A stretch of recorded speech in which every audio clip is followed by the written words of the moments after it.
As you know, I like to pace, so you may see me wandering around a little bit. Okay, first let me say this. I'm honored to give this lecture. It was a bit of a shock when they told me I was supposed to do it. I didn't know what to do, quite frankly, when I was told. I'm an electrical engineer. My lectures are rather dry, devoted to arcana of the subject, with few opportunities for philosophizing. So let me thank you for giving me the opportunity and reminding you that I will not forget. I certainly can't give a talk that was equal to what happened last year. Okay? But on thinking what I might do this afternoon, the idea of remarks concerning the two cultures, liberal arts and engineering, came to mind for a very short time, because I'm not that qualified to make a contribution to that subject. And so I went on to think about, well, maybe it should be autobiographical, but I've lived a fairly dull and conventional life. There isn't much I can do in that area. And so I'm going to do what I sometimes do in my classes when things slow down a little bit. I'm going to tell you a few stories. Okay? And the stories will have some point to them. They may not be very well connected one to the other, but there's a theme that runs through it. And they'll be mostly about the thing I know best, my own profession. Okay? So I'm beginning to think let me begin with Thomas Edison. I think we all should begin with Thomas Edison. He's a famous electrical engineer who didn't know very much about the subject, but was quite clever in popularizing it. And Mr. Edison thought that, he'd like to sell power to the public. He thought that would be, a wonderful enterprise to be involved in. And so he invented the light bulb, because if you're going to sell power to the public, you have to sell it to them for some reason. Just can't provide them with electricity and hope they work it out later on. So he invented the light bulb. Now, when he invented the light bulb, he had a lot of trouble finding out how to put this thing together. He ended up, oddly enough, with carbonized bamboo in a vacuum. And that light bulb worked out pretty good. He's not the first one to create electric lights. Before that, there was something called these arc lights. You might have heard somebody talk about the lime lights in the theater. He created these arc lights, but arc lights are not appropriate for the house. So he wanted to replace the gas lights of the time. He created this electric light bulb. It was a big success. And then his real aim was to create a mechanism to provide electricity to run these bulbs. And he settled on DC, direct current. Now, direct current at low voltage is a very inefficient way to do business. And that meant that his light bulbs had to be very close to the places where he generated the electricity, and the lines that he brought the electricity into the house had to be very big. So it's not a very efficient or appropriate way to do this. Now, Mr. Westinghouse, with the help of a famous electrical engineer by the name of Nikola Tesla, had the answer. He knew what to do. And that was to use an AC system, an alternating current system. Now, the advantage of the alternating current system is that you can use transformers, rather like the transformers that you see on the poles, the electric poles as you walk down the street. And with that arrangement, he could transmit power over long distances. In fact, one of his first achievements was to create power from Niagara Falls and deliver it to Buffalo, New York. And Buffalo, New York was one of the first cities to get a lot of electricity and have a lot of lights. But Edison hated AC. The only thing you could think of that you could use this for was the electric chair. And he published this. This stuff will kill you, right? And as proof, they use it as an electric chair. And he just couldn't understand why anybody would want to do this. Now, Edison was supported by J.P. Morgan. And J.P. Morgan looked at this and said, we can't go on like this. So what he did was he fired Edison from his own company. He reorganized the thing into General Electric, and he settled with Mr. Westinghouse to use AC. And of course, the point of the subject is that you have to move on, that you can't be so settled in your mind as to what the answer is without seeing what somebody else is doing. Now, there's a couple of other examples of this, notable ones. The first one was Western Union. Alexander Graham Bell invented the telephone. And as a matter of fact, when he invented the telephone, he had to buy out a patent from a Tufts professor, Professor Dolbear, Amos Emerson Dolbear. We have an award in his name, by the way. And after he got everything straightened out, he went to Western Union. And he said, look, here's an opportunity for you. I'm willing to sell the company. And Western Union looked at the crude instruments of the time, and they thought, look, we're the premier telecommunications company in the country. You know, why do we want to be involved in this thing? And so they turned that down. Of course, the Bell system grew, and Western Electric kind of disappeared into the sunset. Another example is IBM. IBM invented they developed the personal computer. Everybody knows that, you know, when they talk about PCs, they talk about IBM machines. And when they invented that thing, they needed an operating system, something to run it. And so they went to a small company called Microsoft. And Microsoft provided the operating system. And at that time, Microsoft thought it would be a good idea to sell out to IBM. But IBM was more concerned about the electronics in the thing, the hardware, and thought buying the software was a sort of something they wouldn't be involved in. Now, those are probably one of the two worst decisions in American business history. I point out to another one that you might think about, Digital Equipment Corporation. There was a time here when we had the second largest manufacturer of computers in the world. It was out here in Lowell. Actually, it had companies around the place, but mostly it was concerned about, you know, it was out in, I've forgotten where it was, but it's local. And DEC was created by Ken Olsen.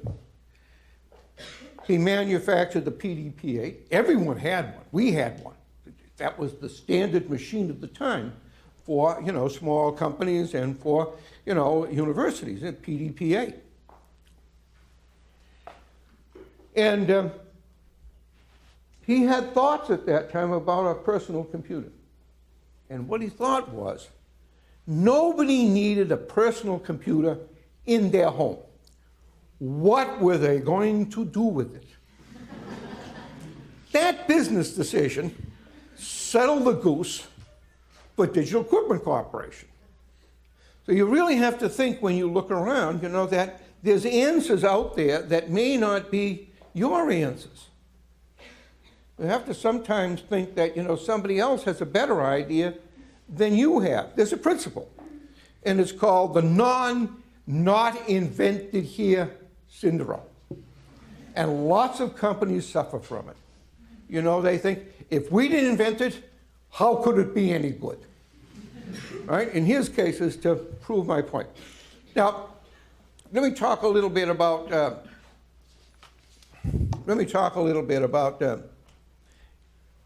J.P. Morgan.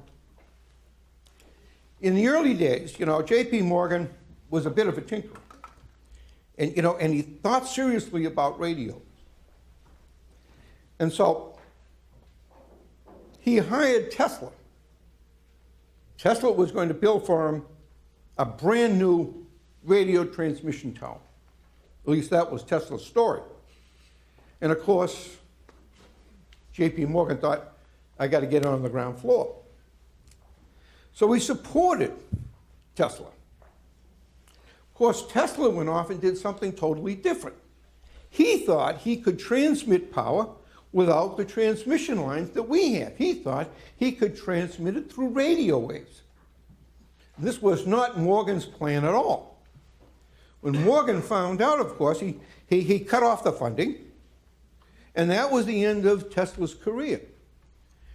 And of course, the point of the story is you can't keep a secret.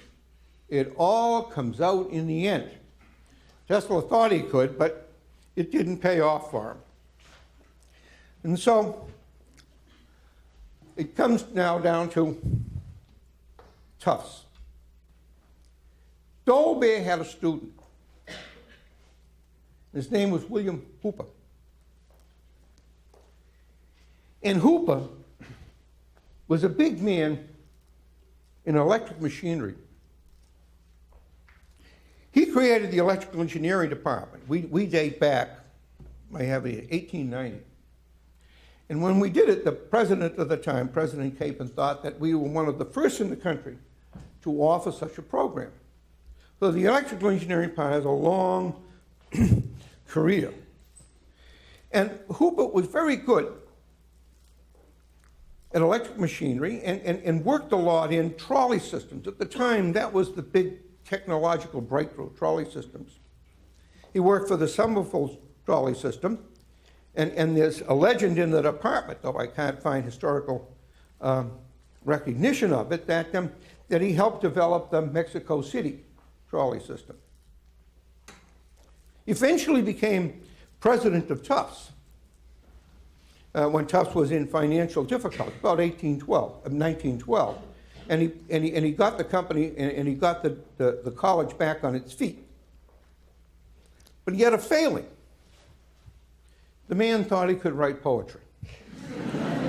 Now, we have some of his poetry. We keep it locked up in the department. We don't. Picasso suffered from the same, delusion. He thought he could write poetry too. He wrote some and he gave it to Gertrude Stein, and that was the end of Picasso's poetry.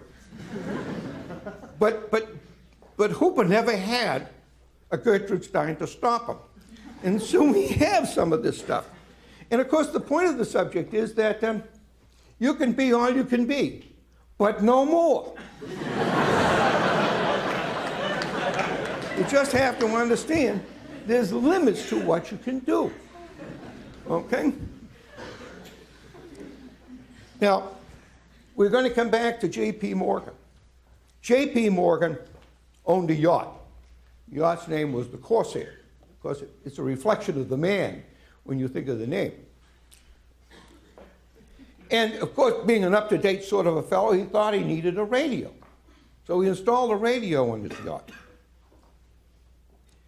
And one summer, he needed an operator for his radio, and he invited somebody by the name of, see, you get a mental block once in a while here when you do these things. You have to be careful. Harold Power. Mr. Harold Power. A graduate of Tufts, by the way. And Harold Power, while he was on that cruise, was clever enough to induce Morgan to get into radio with him as the main operator. Power created a radio station on the Tufts campus. Matter of fact, he put up a tower about 300 feet high. It fell down once and blocked the train that, the Boston and Maine train, but that's another story. And he also created a radio factory. Now that radio factory, called AMRAD, actually was housed in what is now known as Halligan Hall, in a very successful radio factory until the 30s, until the recession hit and things went sort of bad. But the point, of course, of this story is that when you get the chance, take it. Powell saw his opportunity and grasped it. And that's an important thing to remember. Now, when the thing collapsed, when the radio collapsed, two of Hooper's students, a fellow by the name of Marshall, and the other one had a name of Vannevar Bush. They bought the patents and created a company called Raytheon. So Tufts really has a connection to Raytheon. But Raytheon would never admit it. I mean, there might be money involved, and you have to think about that a little bit, okay? But that's the story about thinking about, taking your opportunities. I came to Tufts in 1951, where I found I was not a particularly exceptional student. And I came from a single-parent family. And of course, we're always running out of money. And so I thought, the answer to this was to join the Army. I could complete my education on the GI Bill. But I had a plan.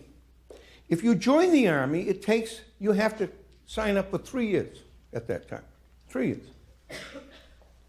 But I thought, look, if I join the Army and go to OCS, it would only be 2 years, and I could be an officer. So that was my plan. I joined the Army and planned to be an officer, right, and serve 2 years and get out and then finish my education on the GI Bill. Well, of course, I had to go to Camp Gordon, Georgia for my 6 weeks of basic training. And then they decided to send me to Fort Monmouth, New Jersey. And at Fort Monmouth, New Jersey, I had to take a course in radar repair. And that was 48 weeks. So I'm beginning to wonder about this idea of staying in to become an officer that I'd already run through a year. So they asked me where I wanted to go. Where would you like to be posted? And I said, I'd like to be posted in the States. After all, I want to go to OCS. But the Army, in its wisdom, sent me to Ansbach, Germany. And when I got to Ansbach, Germany, I asked the question, when can I go to OCS? Well, they said to me, you can't go to OCS for another year. We just shipped you over here. Think of the cost. So I'm beginning to think to myself, I don't want to do this anymore.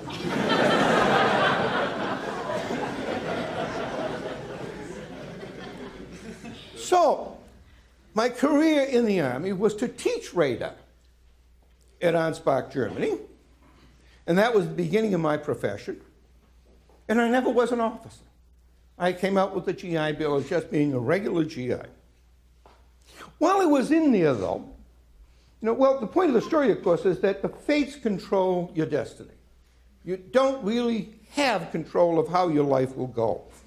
Events decide things for you, right? Now, I'm sure, you all heard you can be anything you want to be, and you can, do anything you want to do, but you have to think this, you have to think about this a little bit. There are constraints. If you join the Army, you get sent to Europe.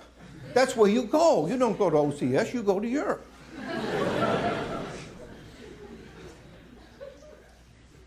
When I was over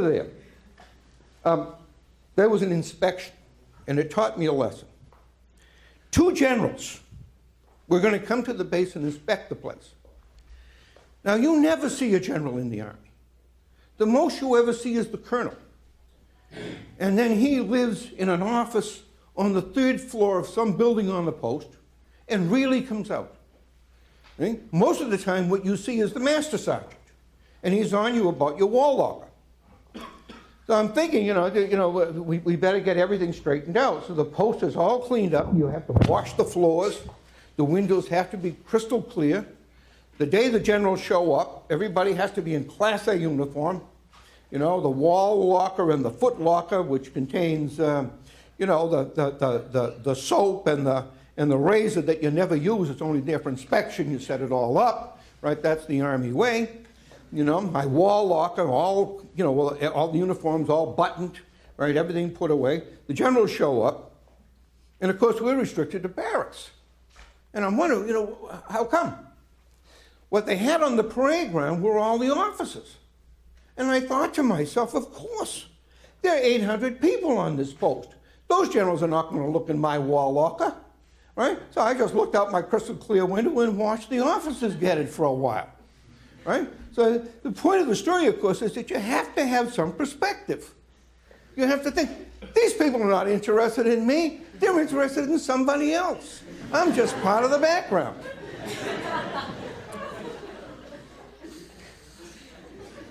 That's a good lesson to know. Okay, I came out of Tufts. When I came out of Tufts, I was finishing up, about 1957, 58, I was finishing up. And 3 events occurred that I found interesting. One of them was that they had found the Van Allen belt. Now, the Van Allen belt is a belt around the Earth with high radiation. And in the early days, that radiation destroyed all the electronics in any spacecraft they set up there. So they were thinking around this, how you can manage this. And somebody from Raytheon came and gave us a talk. The talk was going to be how they're going to approach this problem. They're going to have the all-magnetic computer. And I thought that's a very interesting thing, right? You get rid of all the electrons, you're going to have all magnetic computer. At about the same time, Mr. Esaki invented the so-called Esaki diode, the tunnel diode. So that was another big thing. And the tunnel diode works at wonderfully high frequencies. So you have a chance to really move up in the frequency range. And the third thing that occurred was a big article in Life magazine. Now, I don't know if you know about Life magazine, but it was one of the major periodicals of the period. And they had a full cover sheet about this fluidics that was supposed to be used for control. You could use this for control.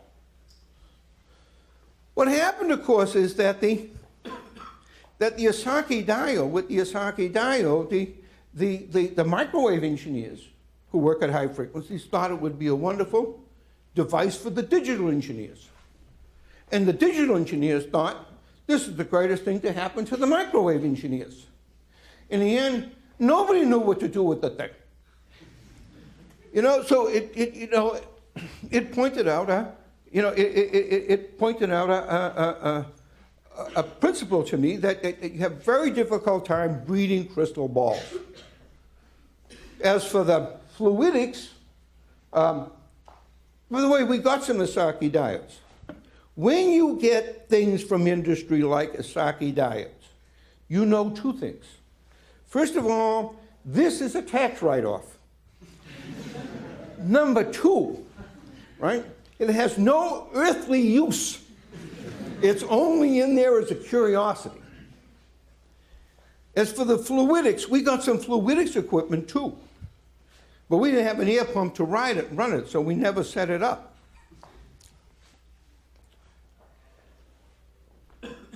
They did try it out once. They tried it out on a chicken farm. A very bad idea. Chicken effluents got into the devices and they never worked. And I never heard of fluidics again. Maybe you get an old magazine that will tell you about them, but I've never heard about them again. As for the magnetic computer, 1 lecture. That was it. Right? So you have to be very careful when you look into the future. It's very difficult to see how things are going to turn. I mean, those were 3 things that really were supposed to make changes and never did. Okay? When I came out,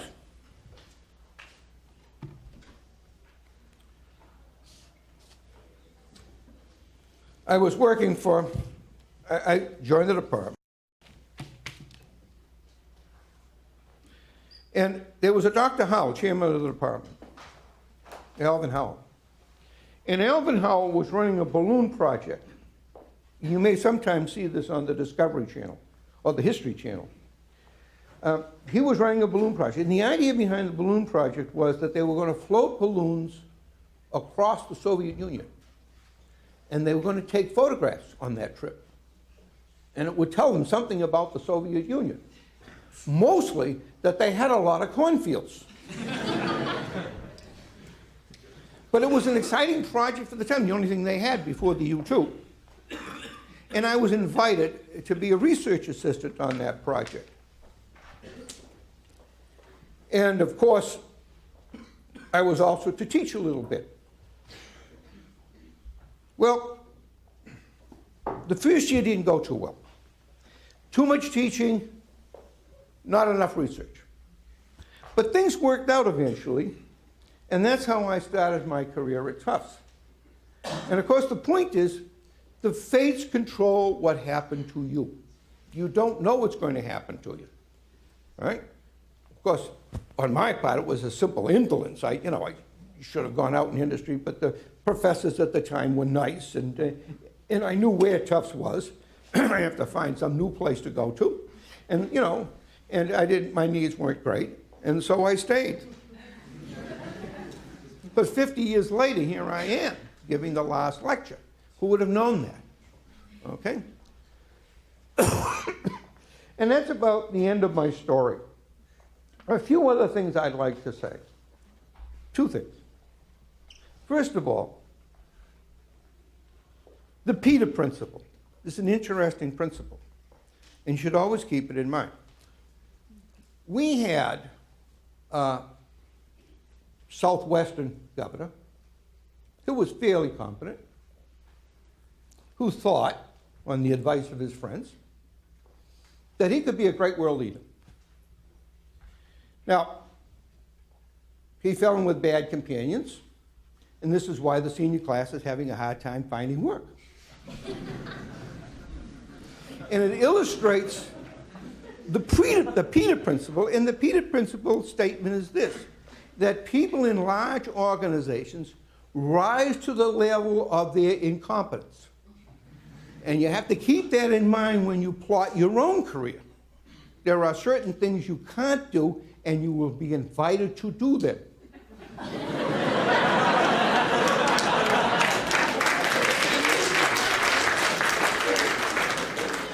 Like giving this speech.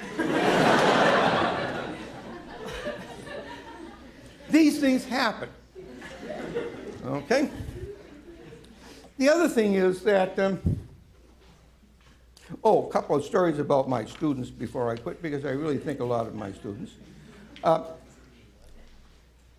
had a student, and he provided me with an important lesson. I consulted for Draper Laboratories. It's down here in Cambridge.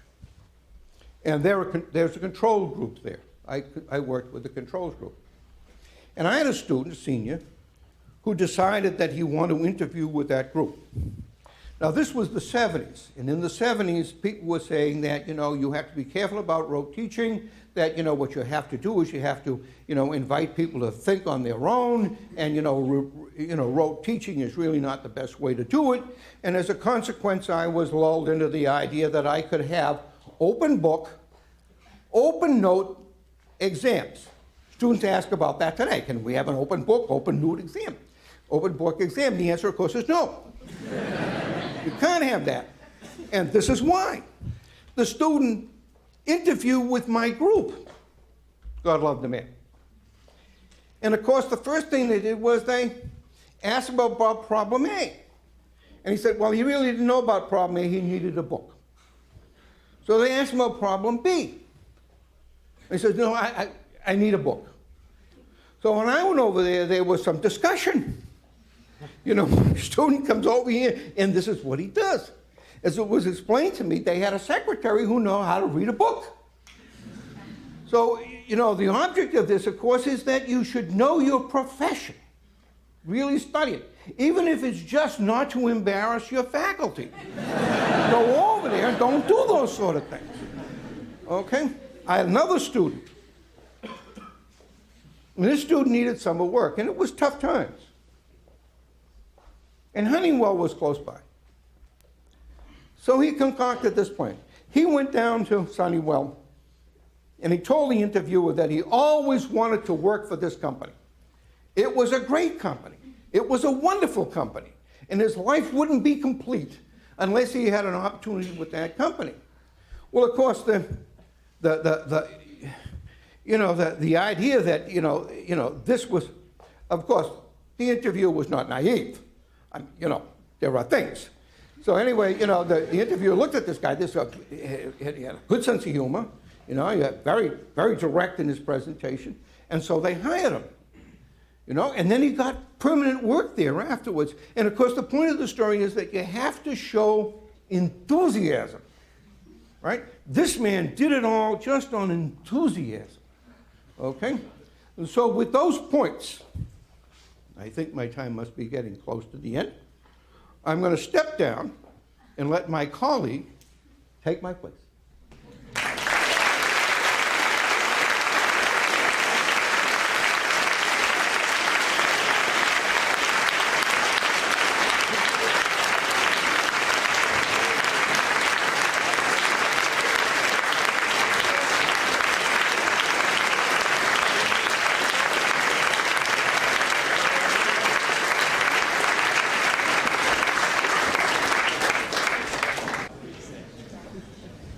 Thank you, Professor Fermental, for that wonderful lecture and very practical life lessons.